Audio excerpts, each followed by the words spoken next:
Hello and welcome back to Unpopular People. We believe that listening and learning from each other is key for personal development and success.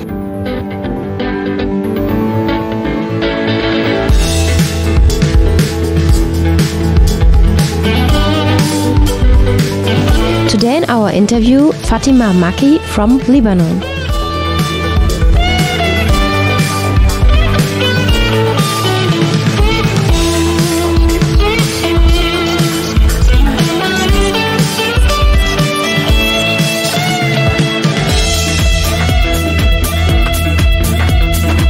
As Elisa said, she's original from Lebanon, but she lives in Australia nowadays. Fatima studied French teaching and interpreting in Lebanon. If you want to find out more about Unpopular People, please visit our website www.unpopularpeople.com and visit our shop to buy clothes to represent our Unpopular People community. Don't forget to sign up for our newsletter on our website www.unpopularpeople.com. And now enjoy this inspiring interview with Fatima. Hello Fatima, nice to have you in our show today. We hope you had a great day so far. And our first question that we always ask our interview guests is, where were you born and how did you grow up? Yeah, hi Lisa, hi Ben, and thanks for having me today. I was born in Lebanon in 1984, more towards the end of the Civil War, which erupted in 1975 and lasted for 25 years. Well, growing up in Lebanon during that time, it wasn't an easy time for us children playing around. It was like the end of the war, and everyone knows how it feels and how it is, just finishing the wars. So I come from a big family actually. We have I have 5 sisters and 2 brothers, so 7 altogether. And I'm the last youngest. I've got one more brother younger than me. So it was growing in Lebanon. It wasn't easy, as I said, but with time things eased a little bit, and got a lot better. So what is your first childhood memory that you remember? The childhood memory that is just stuck in my head is because I grew up in the city in Beirut, where we were very restricted to what we can do, where we can go out because of the unsafe situation. So when we used to go to the village, to my mom's village, it was like a freedom for us. It was like the best thing that ever happens to us, because we have a garden, we have the trees, the fruit trees, neighbors, cousins and friends. It was like someone was in prison and just got the freedom. It was the best, running in the streets and just enjoying the sunshine.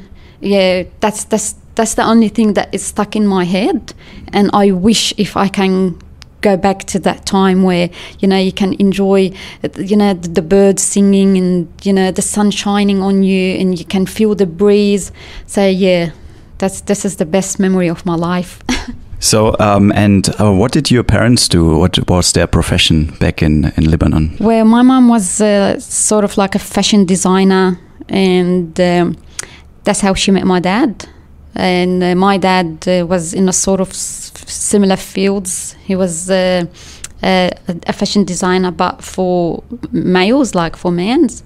So they both started working together as started a small company where my mom, she would do the clothing for ladies, and my dad for men's. And so they were like working together. And what do you remember from your parents' profession back then? Did you help them sometimes when you were younger? Yeah, we sort of went to work with them sometimes, because the factory, or the little company they had, it was close to our house. So we sort of went with them. And you know how it is with fashion designing and clothes making. You have a lot of fabrics, you have a lot of fun things to have a look at and to see. and a lot of little details like, you know, to put on the dresses, like buttons and stuff. So we sort of like grew up in an environment where we helped our parents in some way. So it wasn't like full-on commitments, but it's just watching our parents work together and make something out of a piece of fabric. It was like amazing. It's like, yeah. And why didn't you become a fashion designer then when you really liked what your parents did? So why did you decide to go another path for yourself? Yeah, well, actually, surprisingly, I have this as a hobby. I do a lot of dresses and myself. I've got like a sewing machine. I've got all the gears. I've got like an overlocker. Maybe a lot of people don't know what these are, but yeah, I sort of like inherited this as a hobby, not as a job. Well, my parents really liked education, honestly. So they just wanted us to be educated in a way where to get like a profession that will that's how they say in a country, they say to feed you, to put like food on the table. So they wanted us to be something that, you know, where you would not wonder if one day you're gonna be, you know, finding a job or no. So out of all my brothers and sisters, we all either have a degree or double degree. So we're very highly educated family.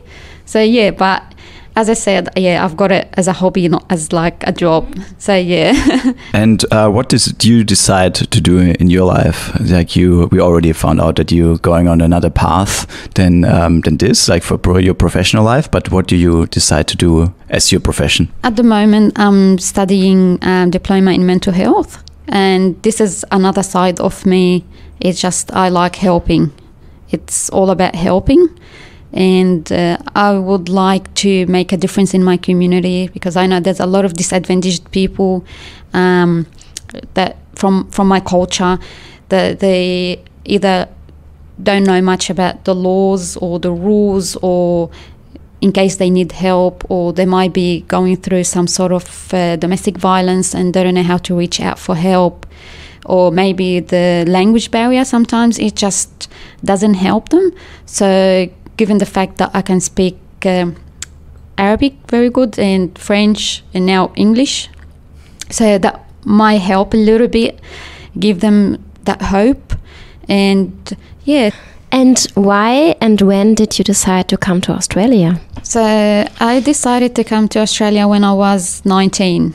I met my husband now. Back then he went on a holiday to Lebanon, and I met him for the first time. I wasn't sure if I was gonna, you know, just take that decision and just leave everyone. My mum wasn't very happy about me leaving the house. My dad was supportive, but they said it's your decision, it's up to you. Whether you choose to go to Australia, to stay in Lebanon, we're just happy for you. So I came to Australia when I was 19. So yeah, as I said, it wasn't 100% sure. I wasn't 100% sure that I'll be staying in Australia, but I decided, yes, I am staying. Yeah, so I got married a year after I came to Australia, and yeah, 15 years later, and I'm still here. And what about your siblings? You say you have 4 sisters and 2 brothers. So what do they do, and how did they react when you told them that you're going to Australia? Yeah, well, we sort of in the house, like I'm from the younger generation in the house, we sort of like divided. I've got 3 older siblings, 2 sisters and 1 brother. They're like, there's an age difference between each other. So like my parents, they had 3, and then they stopped about 9 years until they had the second generation, which is my sister, myself, and my little brother. So yeah, I was sort of close to my younger brother and my older sister. That's the one that's just older than me. And we're like so devastated when they found out that I'll be coming to Australia. They were like very upset, because we're very, very close, especially that age, you know, that 18, 19, we were like very, very close. So I wasn't happy leaving, but I was the odd one in the house where I loved to go on adventures. I loved to, I was the naughty one in the house. So I was creating, all the trouble. So it's just, I thought about it as a journey. So, and I thought like I can always go back and visit them anytime I want. So yeah, they'll be upset, but it's all right. They go over it. And how did you feel living here in Australia? I mean, it's a long time living here for 15 years. What have you done in all these 15 years here in Australia? This is my first question I would like to know. And do you miss them, and how do you handle it, especially at the moment? 15 years is a very long time if, you think about it. But when I came to Australia in 2005, I did not know how to speak one word English. So English was like nowhere, in my head. I had nothing at all. So speaking Arabic and French was the main two languages. So I had to learn English from scratch. I struggled so much in the past, especially the first couple of months when I came. So going to the shops to order food, it was just sort of a hassle for me. But, I just decided I needed to learn the language in order for me to survive. Otherwise, I would have had a very complicated life. So, yeah, I learned English. I'd done about 2 or 3 years learning English, and then I decided I needed to do like a proper course to get like a job, because it was a bit boring, honestly, to be like away from my family. I had no friends. I had very limited people that I knew. So, yeah, I decided that I needed to do something. I done a diploma in children's services, which is childcare. So it wasn't the job for me. I decided that, I just wasn't for me. So that's when we decided to have a child. And, so I had my son when I was 26. And, since then, I was full-time staying home mum, and I raised my little boy to become an independent little man now. And now after 10 years, from having my son, I decided it's the time for me to do something. He's fully independent. He doesn't need me anymore. So it's my time to start something. And, I'm enjoying doing the diploma in mental health. It's so rewarding. I have amazing classmates and teachers, so we all work together. We all make sure that everything does get done, and we're gonna get to the other side hopefully by the end of the year. I want to go back a little bit to the time in Lebanon, because it's very interesting for me. And first I want to know, why did you learn French? Like, is this part of the school system over there? And tell me a little bit about, or tell us a little bit about your teenage years. Like, what do teenagers do in Lebanon, in Beirut? French, is the main second language that we learn at schools. We start at very, very early age. It's like since prep and kindergarten, we learn French. It's because it's got something to do with the French colonizations. French is like sort of a core language.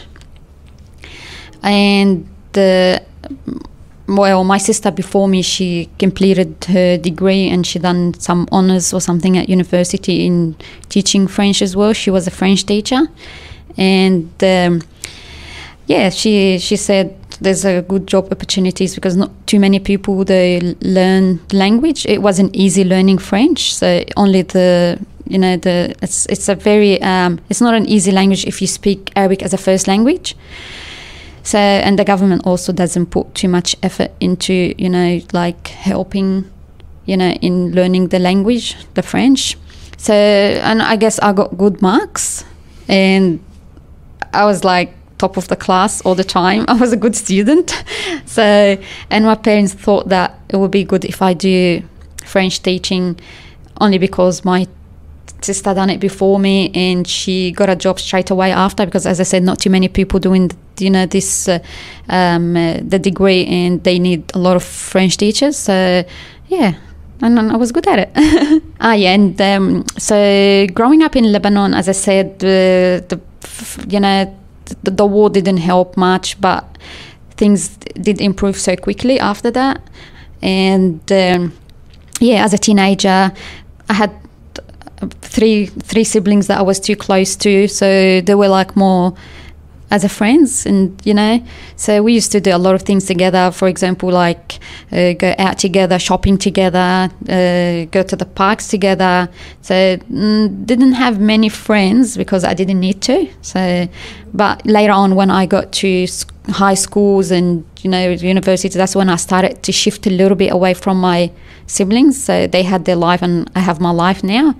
So yeah, and also I had a hobby which is painting and sketching. I'm so good at it now. So, and that's what I wanted to do when I go to university. I had in my head that I need to do something, in a faculty of art to pursue, to continue with my dream, because painting and sketching and doing all the artwork, it was like my space where I can find myself, where I can distress, where I can reconnect to people, to other things. So, well, given the fact that I was doing so well, in my education at school and high school, when my dad said, "You say you're too good to do anything, like art, or you can do it as a hobby, but I don't think it will be your job for the future," because back in Lebanon, we never had opportunities. We don't get a lot of support from the government. We don't get scholarships to continue to do the art, or after, you graduate, you don't get this sort of support. And plus, my dad said you might not find an easy job, because there's not many, opportunities for you to work in these fields. So, and he said, plus you got good marks in high school, you might as well go and do something that you'll benefit from in the long term. So yeah, but I still have it at the back of my head. So one day I might say, I need a break from community, from community service or from mental health, anything, and you see me doing some art, or something. And I'm also curious, you said you met your husband in Lebanon. So first of all, is he Australian, or is he from Lebanese as well? And how did you guys meet? My husband's parents are Lebanese and he's Lebanese, and he wanted for a holiday to Lebanon, and that's how I met him.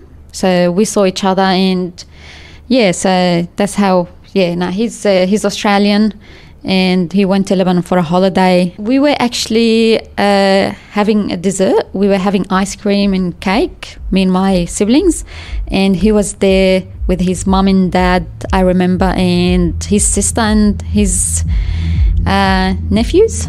And that's when he saw me, but because his Arabic was so bad, he just asked his mom to ask my older sister. He wasn't because his Arabic is a bit too heavy, like he knows only a couple of words. So he was there just to visit Lebanon, but and it happened that he saw me, and We're taking a quick break and be right back into the show. Like Fatima has a community, we have a community too. To join us, visit our website www.unpopularpeople.com and sign up for our newsletter. On our website, you'll find our Unpopular People shop with Unpopular People clothes and fitness services that represent our community. And now back to the show. So does it mean it was love at first sight? You saw each other and you liked him from the first time you saw him? It was love at first sight. And I remember back then I was the youngest girl in the house. And I was very young for me to think about marriage. I was 19. Like my parents, they always prefer that for the girls to finish the degree before they think to get married. So I sort of broke the rules in my house. That's when I decided that I'm leaving, I'm going before I finish my degree. My mom wasn't very happy about it. My dad is like, you can always do other things, you're too smart, So it was love at first sight. So it wasn't planned at all. And it wasn't 100% sure, it's going to go through when I came even to Australia, but it happened. So when you had the ice cream, he was like flirting with you or anything, or how did it work? Well, I wasn't aware of that, actually. I wasn't aware someone was looking at me. I was like, too busy talking to my brother, my sister, and my other sister. So I wasn't like, even when they approached us and they spoke to us, was like, who was it? Which one? I was like, I don't know. I'm not sure. Did I see him? So I wasn't really sure about it. So yeah, no, it was like, it was unintentional. So, and it happened. So you're coming from a Muslim community, and so are your parents also Muslims, or did you become a Muslim like marrying your husband now, or also did your parents have to give any like approve for like your marriage or something like this? Is it still like this in your family? Oh well, yeah, I was born in a Muslim family. And yeah, so it's just a little bit maybe not very clear to everyone about how in a Muslim community how we deal with marriages, because there's a lot of like different things that speculate on social medias and on TVs and about forcing girls to marry at very young age. Girls get to choose their husbands, and yeah, a lot of other nasty things. But in my family, or maybe in my country, we had the full freedom to choose whoever we want to get married to. So it was my full choice to choose my husband. And yeah, so my parents were supportive, of whatever decision I'll be taking, because they have full trust in me.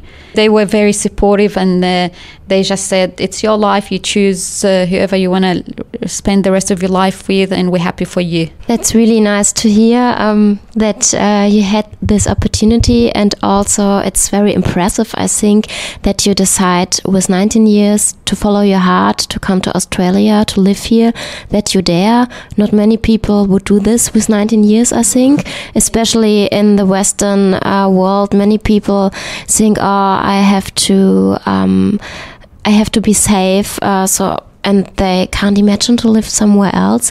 What would you recommend young people or girls in this age when they have the feelings that they want to follow their heart? How can they dare to do it? I won't hide it. When I first came to Australia, I was 19, and I felt that when I left my parents' house, I lost that support, like the psychological support, and not so much of a financial support, but it's so much of that support where you don't know the value of something unless you lose it.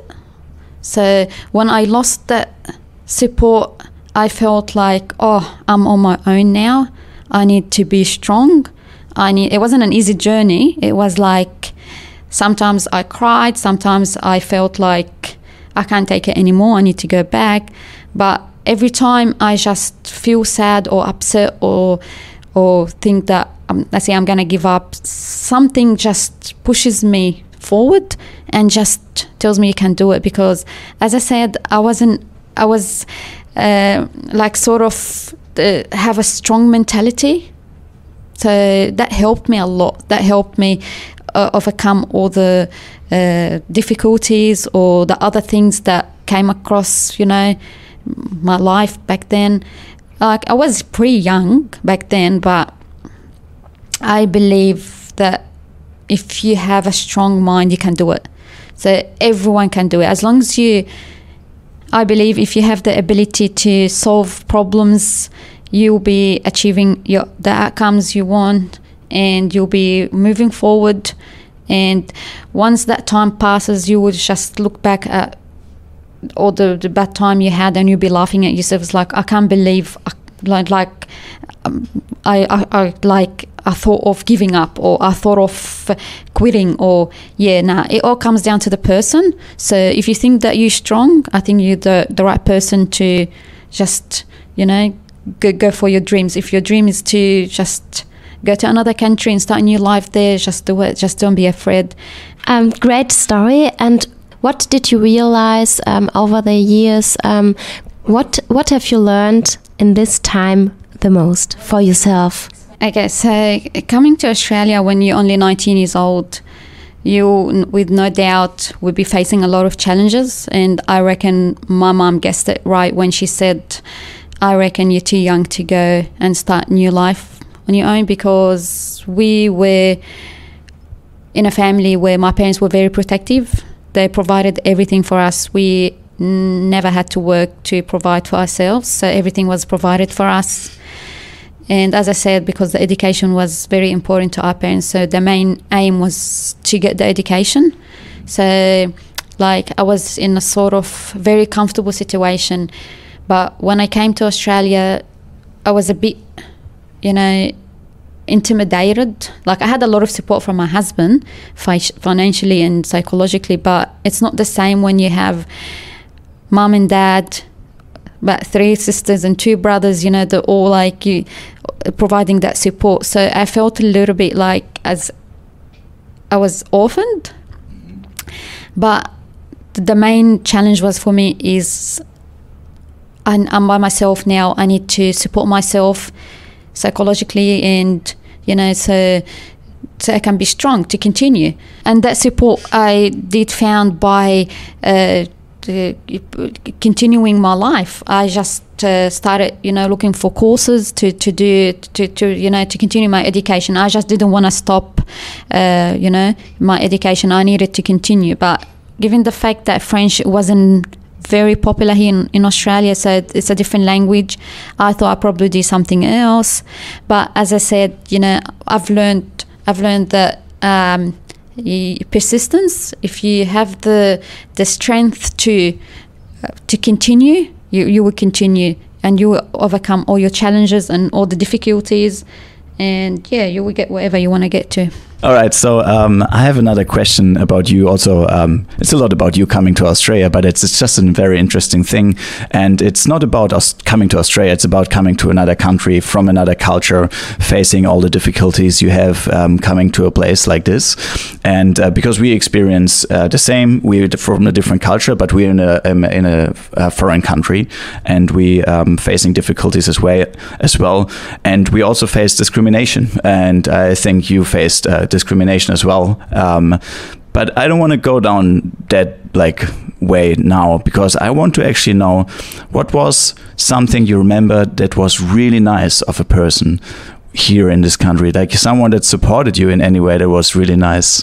Not all the bad things, because there's a lot of bad things happening, unfortunately, but what was a nice thing that you remember from someone? Okay, so thanks for the question, Ben. Actually, this question, I get asked this question a lot. Especially lately with in my course, because we're doing the mental health, and at the beginning of the year we had the subject where we had a question about bias. And and a lot of in the classroom I can see a lot of eyes wanting to ask me questions, and I was happy that some people asked me questions. And it was very pleasant actually to answer these questions, because sometimes people, they just have this sort of conceptions or misconceptions about your background, about where you come from, or this sort of things. So it's good sometimes to clarify things to people, to know that not everything they hear or everything they see on media or anywhere else that's the truth. So and being in a community, here, especially here on the Gold Coast, not too many people from my community, and I hardly see anyone from my background. So walking in the shops or on the street, sometimes I get the weird looks, and sometimes I get the encouragement, and sometimes I get the hellos and all the good words. So I just teach myself not to pay attention to all the negative. I just focus on the positive and focus on the good things that comes from good people, and just give the good impression. Never get offended because people that don't know you, they should not be judging you or should not be having them bad thoughts about you. So yeah, and hopefully one day people will be well educated to change their mentality and to start doing more research and to distinguish the good from the bad, because you should not be judging the book by the cover, and asking question and researching people will be good, so can everyone live in harmony in this community. Yeah, thank you very much. That's a very good advice, and you already answered my second question, so we can go on with you, Elisa. What would you like to bring into the world about your culture? How could this education look like? Well, the advice is for everyone not to stereotype, not to just if they have an idea about a certain group or certain culture, or like to just not to stereotype and to treat a person as a person. Yeah, so from my point of view about my culture is it's about forgiveness, is about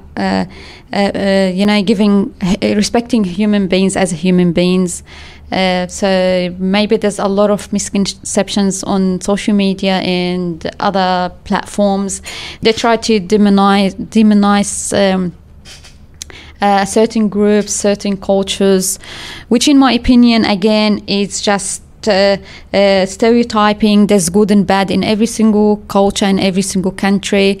So the best way to judge for yourself is to go visit these countries, and you will be able to change your views immediately, because you will see how nice people are, how welcoming are, and even you don't need to leave your house. You can put documentaries on different countries, the Arab countries or the Middle Eastern countries, and you see the hospitality, and you see how people rating these countries. So all this propaganda that happens on TVs and everywhere, it's just nothing but, it's just illusion, because I don't know how many people they go visit Lebanon every year. Tourism in Lebanon is one of the biggest economic factors that helps a country grow. And that just gives you an idea of how Lebanon is represented to other countries.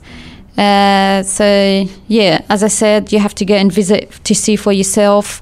Never listen, never judge without doing a research or doing a homework before you start forming these ideas in your head about people.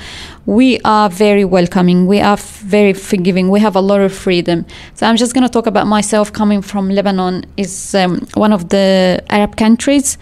We are free to do whatever we want to do. We have a lot of freedom. We're not oppressed. As a woman, we're not oppressed. We're not forced to do anything. We have full freedom. So yeah, from my personal experience in my house, we are equal, and we're not forced to do anything we don't want to do. And I don't know. I have a question. So for me, coming from a fashion background, and you told us in the beginning of the interview that your parents were dressmakers or designers. And for me, I only know in Europe and here in Australia and in the Western world, fashion, how it looks like. I guess it's a little bit different than in Lebanon, and also there's a lot of prejudice about people coming from Islamic countries. And for me, I ask myself, is it true? Is it in your country? Are the women wearing burqas? And how does fashion in Lebanon look like? Yeah, well, I'm so glad you asked me that question, because there's a lot of confusion around this idea, where in Lebanon as I said before, we have a Christian government. Actually, in Lebanon or in the Arab countries, or I don't know how many Islamic countries there is around the world, because it's not only the Arab countries are Muslims. So there's other non-Arab countries around the world are Muslims as well. But in the 14 countries, the Arab countries, around Lebanon is the only country that is ruled by a Christian government, which maybe give you some answer to your question, because we don't dress in a burqa. So people have the freedom to dress the way they want to dress. There's no rules to dress code in Lebanon. And even Muslims, if they choose not to cover their head, not to dress in a Islamic sort of, they have the freedom to do it. So it's not compulsory. Maybe sometimes people, they get confused between Lebanon and Saudi Arabia and other countries where women's forced to wear black, cover themselves from top to bottom. That's not the case in Lebanon. Or maybe sometimes people, they get confused between Lebanon and Afghanistan or these other countries where women are forced to wear the burqa and they cover their faces. And even in Australia, sometimes you find some women covered, their faces are covered and dressed in black or from top to bottom, where again, this is a personal choice. So stereotyping should not be taken into considerations in this case, because it's a personal choice. You dress whatever you want to dress, you wear whatever you want to wear.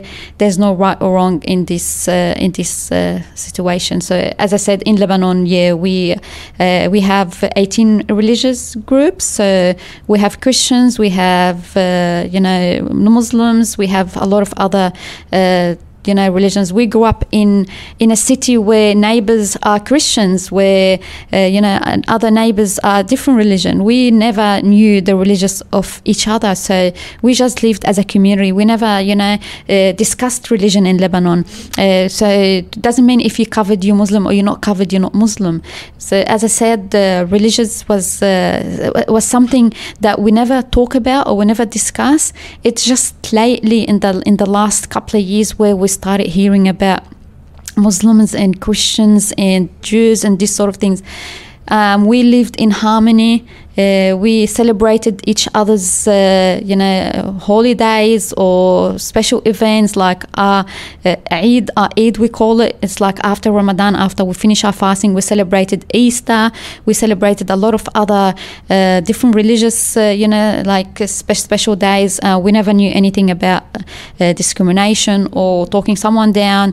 So, as I said, we lived in happiness and harmony. That's wonderful to hear. Thank you. And how does fashion look like in Lebanon? In Lebanon, we're very modern country. I'm not sure if you heard or you're aware that from Lebanon we have a couple of international fashion designers like Elisab and a lot of other fashion designers that very well known, in the world. So when I talk about Lebanon, I think of Lebanon as a very modern country, and it is worth actually going online and just typing Lebanon, and you can look up the food, look up the fashion. We actually well known in the world when it comes to elegance and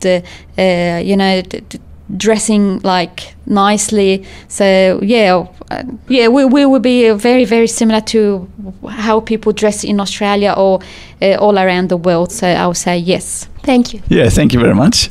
And with clothes, it's all around the world as well that people sometimes wear funny clothes in all sorts of communities, if it's religious or if it's as a policeman in a uniform or if it's the Pope in his clothes or like nuns or whatever. Everyone wears like different kind of funny clothes. And if you work in a circus and you dress up as a clown, that's what you wear. So and if you like do other things, you wear other things. So you should never judge anyone by what they're wearing. in general. So thank you very much for your time. It was really good that you were here today. We just have a couple of small, easy questions for the end. And also to our listeners, sorry for asking those. Sometimes they seem like very basic questions, but we just wanted to get to the root of things. And we don't want to make it extra complicated, because sometimes the basic information is important for a conversation like this. And it's the start of a conversation. Fatima is also a member of our Unpopular People community on our Discord server. So you can always ask her questions in the future as well if there was anything missing that's not detailed enough for you today.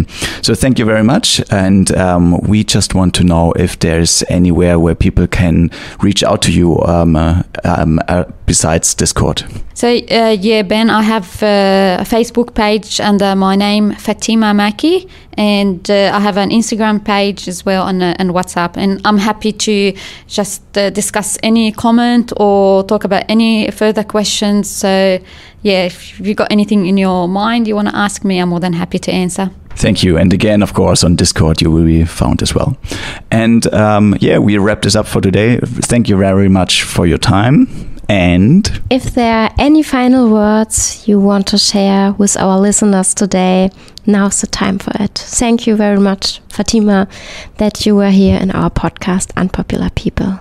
Well, thank you so much. I just want to thank Ben and Lisa for having me today and giving me the chance to talk and explain more about my background, my culture, and hopefully if there's any questions, I'm more than happy to answer. Thank you so much. Thank you and goodbye. Thank you. Bye-bye. Thank you for listening to this very inspiring interview with Fatima.